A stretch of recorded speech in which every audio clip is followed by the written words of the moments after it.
ನಮಸ್ಕಾರ ವೀಕ್ಷಕರೇ, ಕನೆಕ್ಟ್ ಕರ್ನಾಟಕ ಅರ್ಪಿಸುವ MLA ರಿಪೋರ್ಟ್ ಕಾರ್ಡ್ ವಿಶೇಷ ಕಾರ್ಯಕ್ರಮಕ್ಕೆ ಸ್ವಾಗತ. ನಾನು ಯೋಗೇಶ್ ಈಶ್ವರ್.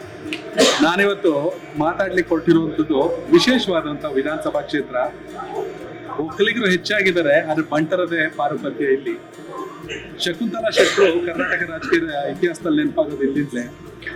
ಕರ್ನಾಟಕದ ಮಾಜಿ ಮುಖ್ಯಮಂತ್ರಿ ಸದಾನಂದ ಗೌಡರ ಚುನಾವಣೆ ಆರಂಭವಾಗಿದ್ದು ಇದೇ ಕ್ಷೇತ್ರದಿಂದ. ಇವ್ರಿಗೆ ಹೆಚ್ಚು ಲೀಡ್ನ ಅವಶ್ಯಕತೆ ಇಲ್ಲ, ಯಾಕಂದ್ರೆ ಲೀಡರ್ ಅವರು. ಪುತ್ತೂರಿನ ಶಾಸಕರಾದಂತ ಅಶೋಕ್ ಕುಮಾರ್ ರೈ ಅವರು. Sir, welcome to connect Karnataka. ಹೇಗಿದ್ದೀರಾ? ಥ್ಯಾಂಕ್ ಯು, ಚೆನ್ನಾಗಿದೆ. Thank you. ಹೇಗಿದೆ ಪುತ್ತೂರು? ಪುತ್ತೂರು ಚೆನ್ನಾಗಿದೆ, ಅಭಿವೃದ್ಧಿ ಆಗ್ತಾ ಇದೆ. ಒಂದು 2 ವರ್ಷದಲ್ಲಿ ಅಷ್ಟು ಕೆಲಸಗಳನ್ನೆಲ್ಲ ಮಾಡಿದ್ದೀವಿ. ಯುವಕರಿಗೆ ಉದ್ಯೋಗ ಕೊಡಿಸುವಂಥದ್ದು. ಎಷ್ಟೋ ಜನ ಮಕ್ಕಳು ಪ್ರತಿ ವರ್ಷ ಕಲಿತು ವಿದ್ಯಾಭ್ಯಾಸ ಮುಗಿಸಿ ಹೊರಗೆ ಬರ್ತಾರೆ. ಅವರಿಗೆ ಉದ್ಯೋಗ ಕೊಡೋದು, ಉದ್ಯೋಗ ಕಲ್ಪಿಸುವುದು ನಮ್ಮ ಕರ್ತವ್ಯ. ಆ ದೃಷ್ಟಿಕೋನ ಇಟ್ಕೊಂಡು ಈಗ ರಾಜಕಾರಣ ಯಾವ ರೀತಿ ಹೋಗ್ತಾ ಇದೆ ಅಂದರೆ ಧರ್ಮದ ಮಧ್ಯೆ ಹೋಗ್ತಾ ಇದೆ, ಜಾತಿ ಮಧ್ಯೆ ಹೋಗ್ತಾ ಇದೆ. ಅದರಿಂದಾಗಿ ಯುವಕರು ವಂಚಿತರಾಗ್ತಾರೆ, ಅಭಿವೃದ್ಧಿ ವಂಚಿತ ಆಗ್ತದೆ, ಕುಂಠಿತ ಆಗ್ತದೆ. ಅದನ್ನೆಲ್ಲ ದೂರ ನಿಂತು ಮೆಟ್ಟಿ ನಿಂತು ಯುವಕರ ಕೈಗೆ ಯಾವುದೇ ಜಾತಿ ಮತ ಅಂತ ನೋಡಿದ್ರೆ ಅವರಿಗೆ ಉದ್ಯೋಗ ವಿದ್ಯಾಭ್ಯಾಸ ಆದ ಕೂಡಲೇ ಅವರಿಗೆ ಉದ್ಯೋಗ ಕೊಡುವ ನಿಟ್ಟಿನಲ್ಲಿ ಪುತ್ತೂರಿನಲ್ಲಿ ಕೆಲಸ ಮಾಡ್ತಾ ಇದ್ದೇವೆ. ಸ್ಪಂದನೆ ಸಿಗ್ತಾ ಇದೆ. ಸ್ವಂತ ಕೆಲವು ಯೋಜನೆಗಳನ್ನು ತಂದು ಬೇರೆ ಬೇರೆ ರೀತಿಯಲ್ಲಿ ಯುವಕರಿಗೆ ಟ್ರೈನಿಂಗನ್ನು ಕೊಡೋ ಮುಖಾಂತರ ಯುವಕರಿಗೆ ಕೆಲಸ ಕೊಡಿಸುವಂಥ ಕೆಲಸ, ಉದ್ಯೋಗ ಕೊಡಿಸುವಂಥ ಕೆಲಸವನ್ನು ಮಾಡಿ. ಸರ್, ನಿಜಕ್ಕೂ ಖುಷಿ ವಿಚಾರ. ಇಡೀ ದೇಶದಲ್ಲೇ ಇರುವಂತ ಅತಿ ದೊಡ್ಡ ಸಮಸ್ಯೆ ಜನಸಂಖ್ಯೆ, ಅಂದ್ರೆ ಅರ್ಥಾತ್ ಉದ್ಯೋಗ ಅವಕಾಶ. ಶಾಸಕರಾದ ತಕ್ಷಣ 5 ವರ್ಷದಲ್ಲಿ ಯಾವ್ದೋ ಅಣೆಕಟ್ಟೆ ಕಟ್ಬಿಡ್ತೀನಿ ಅನ್ನೋದು ಸುಳ್ಳು. ನಿಜಕ್ಕೂ ಜನಕ್ಕೆ ಬೇಕಾಗಿರೋ ಸಮಸ್ಯೆಯನ್ನು ಬಗೆಹರಿಸಬೇಕು.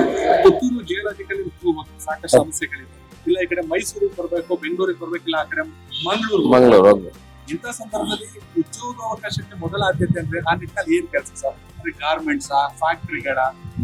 ನೋಡಿ, ನಾವು ಈಗ ಮೊದಲಾಗಿ ನಮ್ಮ KMF-ಗೆ 15 ಎಕರೆ ಜಾಗ ಕೊಡುವಂತ ಕೆಲಸವನ್ನು ಮಾಡಿದ್ವಿ.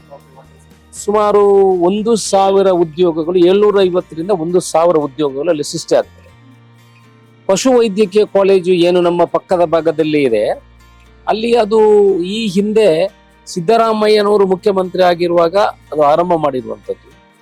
ಆ ನಂತರ ಮಧ್ಯದಲ್ಲಿ BJP ಸರ್ಕಾರ ಇತ್ತು, ಯಾವುದೇ ಅನುದಾನಗಳು ಬರದೆ ಹಾಗೇನೆ ನೆದೆಗುಂದು ಬಿದ್ದಿತ್ತು.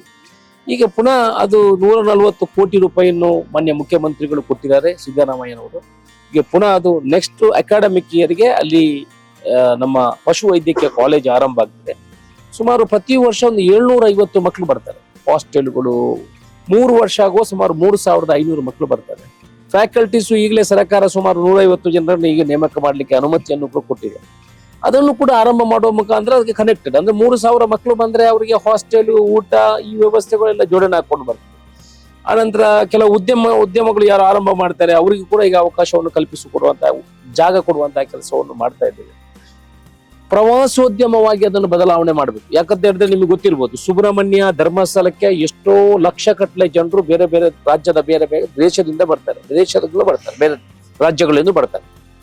ಆ 50% ಜನರನ್ನು ಏನು ಪುತ್ತೂರಿಗೆ ನಾವು ಕನ್ವರ್ಟ್ ಮಾಡಿ ಹೋಗುವಾಗೆ ಮಾಡಿದ್ರೆ, ಕನ್ವರ್ಟ್ ಮಾಡೋದು ಅಂತ ಹೇಳಿದ್ರೆ we have to develop that. ಅವರಿಗೆ ಇನ್ಫ್ರಾಸ್ಟ್ರಕ್ಚರು, ಇಲ್ಲಿ ಮಹಾಲಿಂಗೇಶ್ವರ ದೇವಸ್ಥಾನ ಇದೆ, ವೀರಮಳ ಗುಡ್ಡ ಅನ್ನೋ ದೊಡ್ಡ ಗುಡ್ಡ ಇದೆ.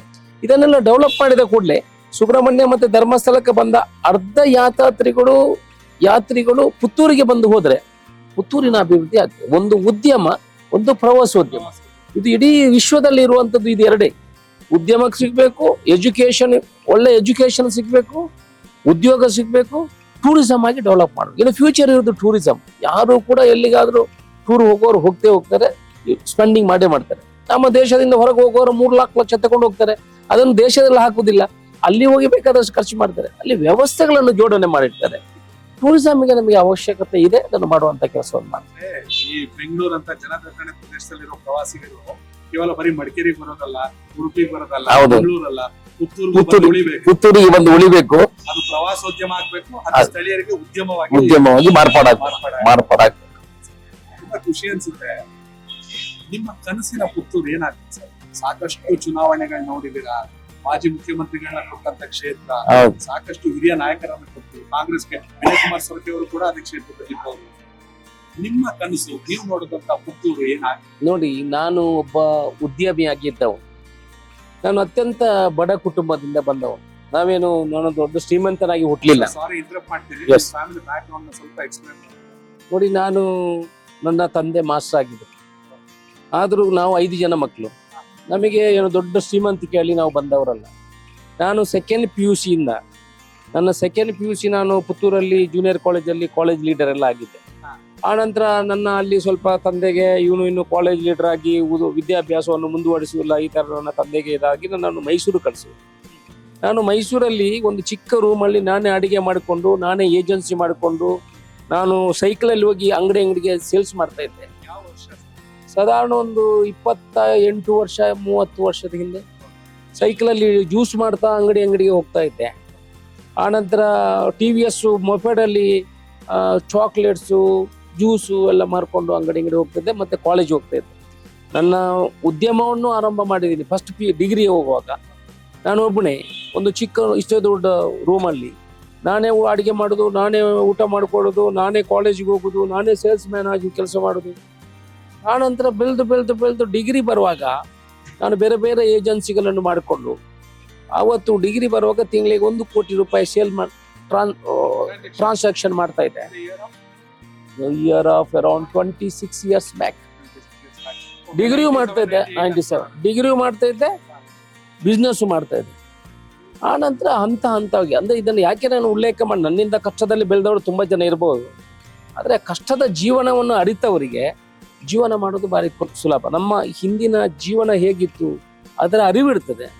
ಸಿಂಹ ಕೂಡ ಹಾಗೆ ಅಂತೆ, ಅದು ಕಾಡಿನ ರಾಜ ಆದರೆ 2 ಸ್ಟೆಪ್ ಮುಂದೆ ಹೋಗುವಾಗ ನಾನು ಹಿಂದೆ ಬಂದ ದಾರಿ ಹೇಗಿತ್ತು ಅಂತ ಹಿಂದೆ ನೋಡ್ತಿರುತ್ತೆ. ಹಾಗೆ ಕೂಡ ನಾವು ಹಿಂದೆ ಎಷ್ಟು ಕಷ್ಟದಲ್ಲಿ ಬಂದಿದ್ದೀವಿ, ಆ ಅರಿವು ನಮಗೆ ಇದೆ.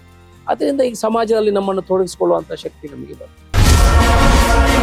ಕನೆಕ್ಟ್ ಕರ್ನಾಟಕ, ಇದು ನಿಮ್ಮ ನೆಟ್ವರ್ಕ್.